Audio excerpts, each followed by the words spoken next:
Bon retour à tous. Merci beaucoup d'être ici. Depuis des mois, la version officielle que nous entendons à Washington est que l'économie des États-Unis se porte très bien. En fait, on ne cesse de nous répéter que l'économie américaine est plus forte que jamais.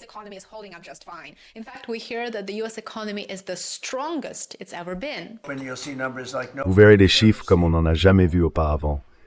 L'économie se porte incroyablement bien. J'aimerais que la presse en parle, mais les gens le découvrent. Ils le voient. Cela devient assez évident. C'est difficile à cacher. Les consommateurs sont résilients, vous dit-on. Les emplois sont nombreux et même si la croissance ralentit, il n'y a en apparence aucune raison de s'inquiéter. Et pourtant, lorsque l'on examine les données, ce que nous allons faire dans cette vidéo, elles racontent une toute autre histoire. Ce que l'on remarque dans les détails, c'est une montée du stress financier, une incertitude croissante et une économie qui perd clairement de son élan. Elle s'essouffle. Commençons donc par le consommateur, pilier de l'économie américaine, car c'est là que les fissures deviennent impossibles à ignorer. Le vendredi 6 février, les données de la Réserve fédérale ont montré qu'en décembre, l'endettement des consommateurs américains avait bondi au plus haut niveau depuis plus d'un an.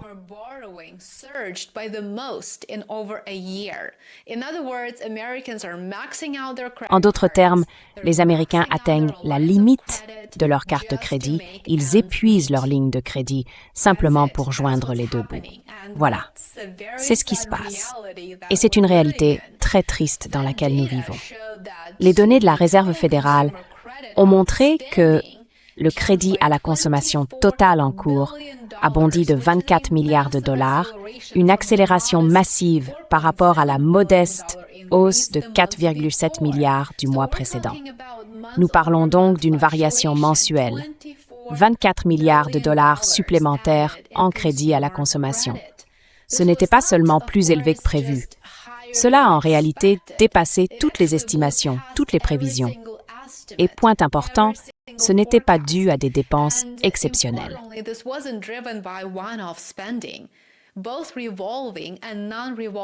Le crédit renouvelable et le crédit non renouvelable ont tous deux fortement augmenté en même temps. Ce n'est pas une coïncidence. Il est très important de noter que ces chiffres n'incluent pas les prêts hypothécaires. Aucun emprunt à long terme n'est donc pris en compte ici. Le crédit non renouvelable, comme les prêts automobiles et les prêts étudiants, a augmenté de plus de 10 milliards de dollars, la plus forte hausse en 7 mois. Cela, à lui seul, devrait susciter des interrogations. Mais le véritable signal d'alarme, comme si cela ne suffisait pas, réside dans ce qui s'est passé avec le crédit renouvelable. Les soldes des cartes de crédit ont bondi de près de 14 milliards de dollars en un seul mois, la plus forte augmentation mensuelle depuis plus de 2 ans. Et rappelons que ces données n'incluent pas les prêts hypothécaires.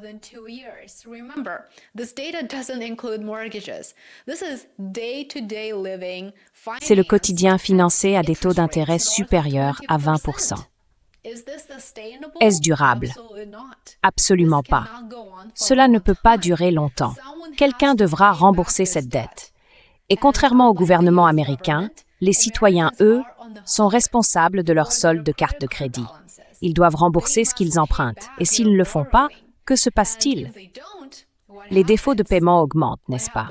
Je déteste paraître pessimiste, mais je m'attends effectivement à une hausse des défauts de paiement plus tard cette année. Pourquoi est-ce que je m'y attends? Eh bien, j'ai en fait une mauvaise nouvelle pour vous, et j'en ai parlé en détail dans la vidéo que j'ai mise en ligne hier. Le marché du travail s'effondre.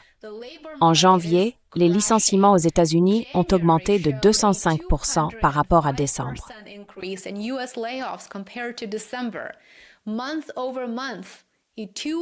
D'un mois sur l'autre, une augmentation de 205% des licenciements. Réfléchissez-y un instant, et nous y reviendrons dans un instant. Le fait de maximiser l'utilisation des cartes de crédit n'est pas le comportement d'un consommateur confiant. C'est celui de ménages qui comblent en réalité l'écart entre des revenus stagnants et des coûts en hausse par l'endettement. C'est ce qui se passe. Et c'est là que le moment devient crucial, à mon avis, car cette explosion de l'emprunt survient précisément au moment où le marché du travail commence à s'affaiblir considérablement. En janvier, les employeurs américains ont annoncé 108 435 licenciements. Ce n'est pas une faute de frappe, ce n'est pas une erreur. Les annonces de licenciements ont augmenté de plus de 200% par rapport à décembre, un mois seulement auparavant, et de 118% par rapport à janvier de l'année précédente.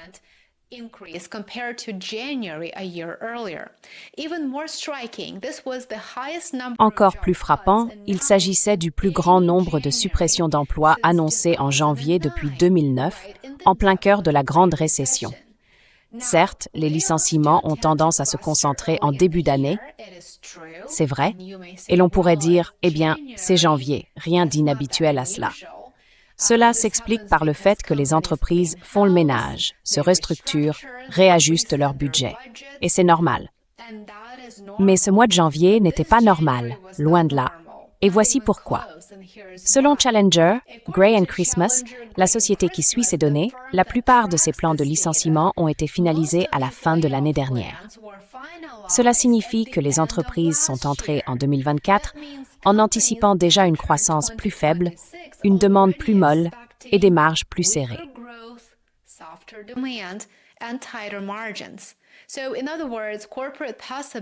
En d'autres termes, le pessimisme des entreprises n'est pas apparu soudainement ce mois-ci, ni en janvier. Il était déjà présent depuis plusieurs mois. Et c'est là que les choses deviennent vraiment préoccupantes, à mon avis. Au moment même où les licenciements ont explosé, les intentions d'embauche se sont effondrées. En janvier, les entreprises ont annoncé leur intention d'embaucher un peu plus de 5 300 travailleurs à l'échelle nationale. Non, ce n'était pas seulement dans une ville ou un État. 5 300 travailleurs dans tout le pays. C'est le chiffre le plus bas jamais enregistré pour ce mois depuis que Challenger, Gray & Christmas a commencé à suivre les plans d'embauche en 2009. C'était plus bas que pendant le COVID, plus bas que lors des récessions passées, donc absolument sans précédent. Lorsque les licenciements augmentent et que les projets d'embauche s'assèchent en même temps, comme c'est le cas aujourd'hui, pas un cimetière habité à Jamte.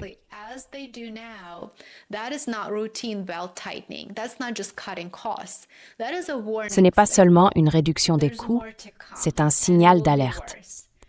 Il y a encore pire à venir et la situation va s'aggraver. Ce qui est encore plus inquiétant, c'est que l'inflation devrait augmenter cette année. Certains diront que cela pourrait commencer à ressembler à une stagnation. Cela s'inscrit dans une tendance plus large qui se développe depuis plus d'un an, ce qu'on appelle le marché du travail à faible embauche et à faible licenciement. Les licenciements n'ont pas explosé dans tous les secteurs.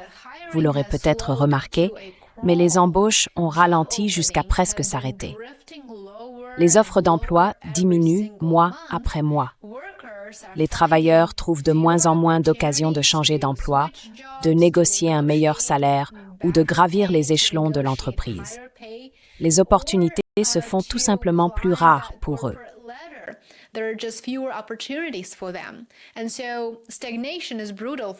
Ainsi, la stagnation est brutale pour les ménages.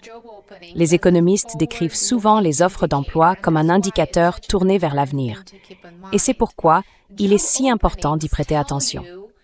Les offres d'emploi indiquent ce que les employeurs prévoient de faire dans un avenir proche et non ce qu'ils ont déjà fait.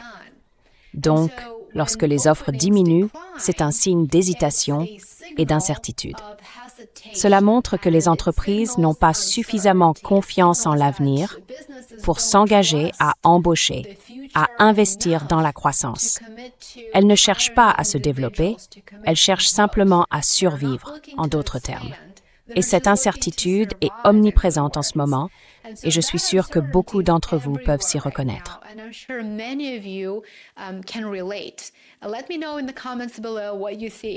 Faites-moi savoir dans les commentaires ci-dessous ce que vous observez dans votre région, dans votre État.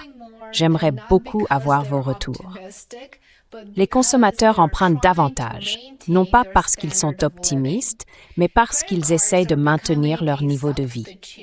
Les cartes de crédit deviennent un substitut à la croissance des salaires. Dans le même temps, les entreprises gèlent les embauches, les coûts réduisent les coûts et se préparent à des temps plus difficiles. C'est une phase de préparation, et cette combinaison est particulièrement dangereuse. L'augmentation de la dette des ménages peut temporairement soutenir la consommation, et c'est là qu'on entend « la demande des consommateurs est forte », mais cela a un prix. À mesure que les charges d'intérêt augmentent, les ménages disposent de moins de marge de manœuvre.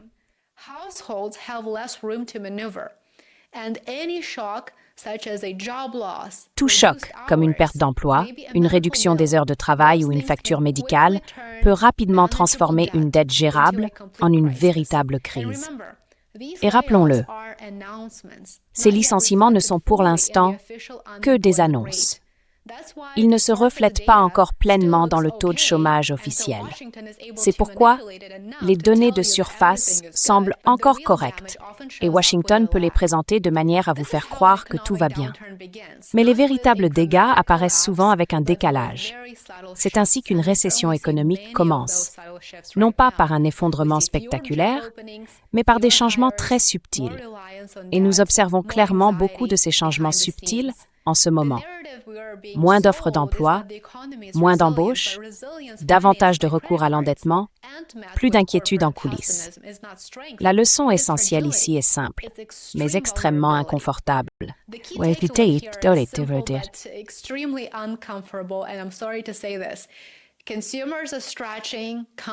Les consommateurs se serrent la ceinture, les entreprises se replient et le marché du travail perd son élan. Ce n'est pas une recette pour une croissance durable, c'est un avertissement. Les fondations s'affaiblissent, elles se fissurent, même si les chiffres officiels ne le reflètent pas encore. Et une fois que la confiance se brise, que les licenciements passent des annonces à la réalité, et que ce pont ne soutient plus les ménages, l'ajustement peut se produire très, très rapidement. Et bien sûr, ici, je parle de ces défauts de paiement. C'est le moment de prêter attention, non pas à l'optimisme des communiqués de presse ou des déclarations de la Maison-Blanche, mais aux signaux sous-jacents, car ils nous disent quelque chose de très, très important.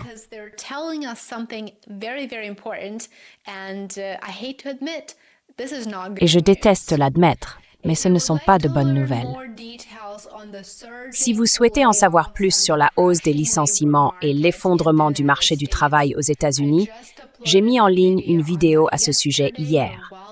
Vous êtes les bienvenus pour la regarder ensuite. Merci beaucoup d'avoir regardé. J'apprécie votre temps et je vous remercie sincèrement d'être là. Soutenez mon travail si vous le pouvez. Devenez abonné payant sur Substack, Patreon ou YouTube. J'apprécie chacune et chacun d'entre vous qui êtes devenus abonnés payants. Merci infiniment. J'espère que vous passerez une excellente journée et je vous retrouve ici demain. À bientôt.